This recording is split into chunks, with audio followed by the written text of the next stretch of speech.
Hello and welcome back. I hope you're having a fantastic evening. If you're new, then welcome to Late Night with Lee Stevens.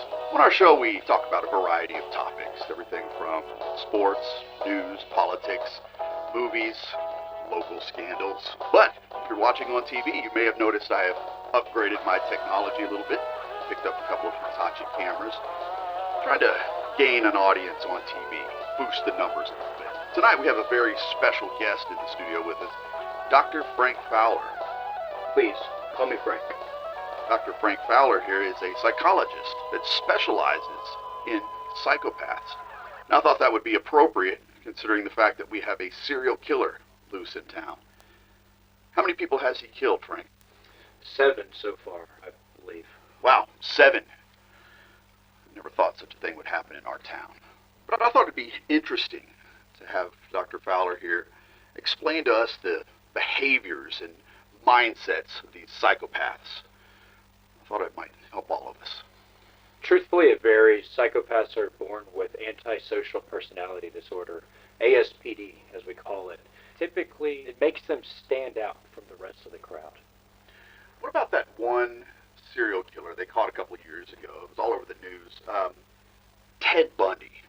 I remember everybody saying that he was a charming young man. That's right, and though he was diagnosed with ASPD, he did not exhibit the common characteristics of those diagnosed with it.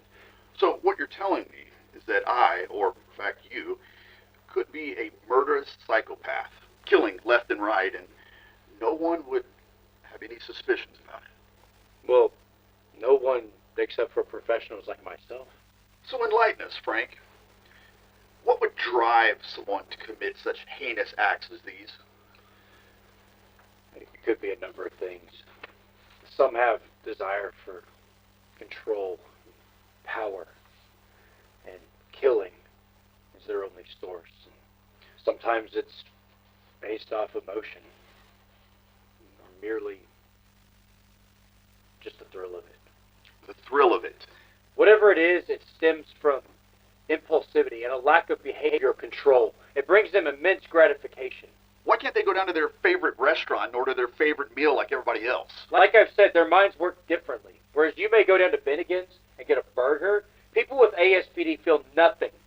They're emotionless. Their thoughts are meticulous and analytical. So what you're saying is they live among us, hiding behind their flesh and blood in plain sight. That sounds cowardly to me, Frank. Cowardly?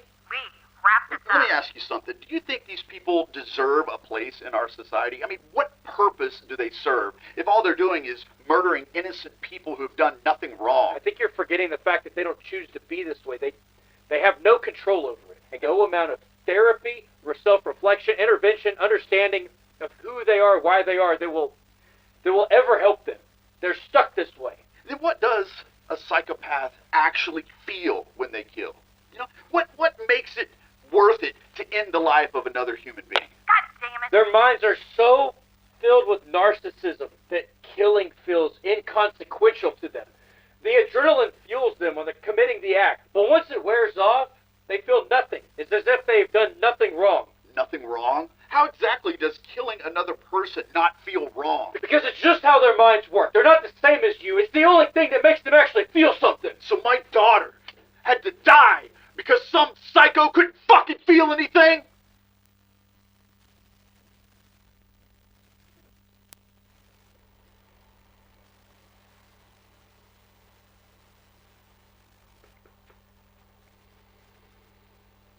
Let's cool down and take a music break.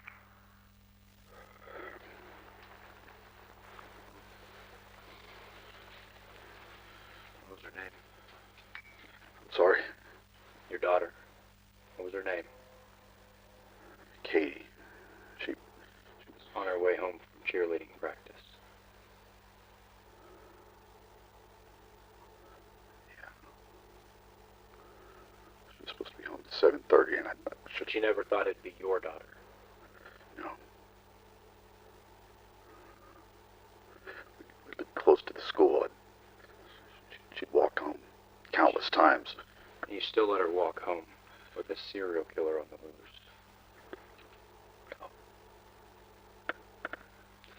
How do you think she felt in the same room as a serial killer, knowing that her life was coming to an end? To be in the same room as a man who killed 7 people with no remorse, and just a hunger for more. How does it feel, Lee? To feel guilt and dread and fear? How do those emotions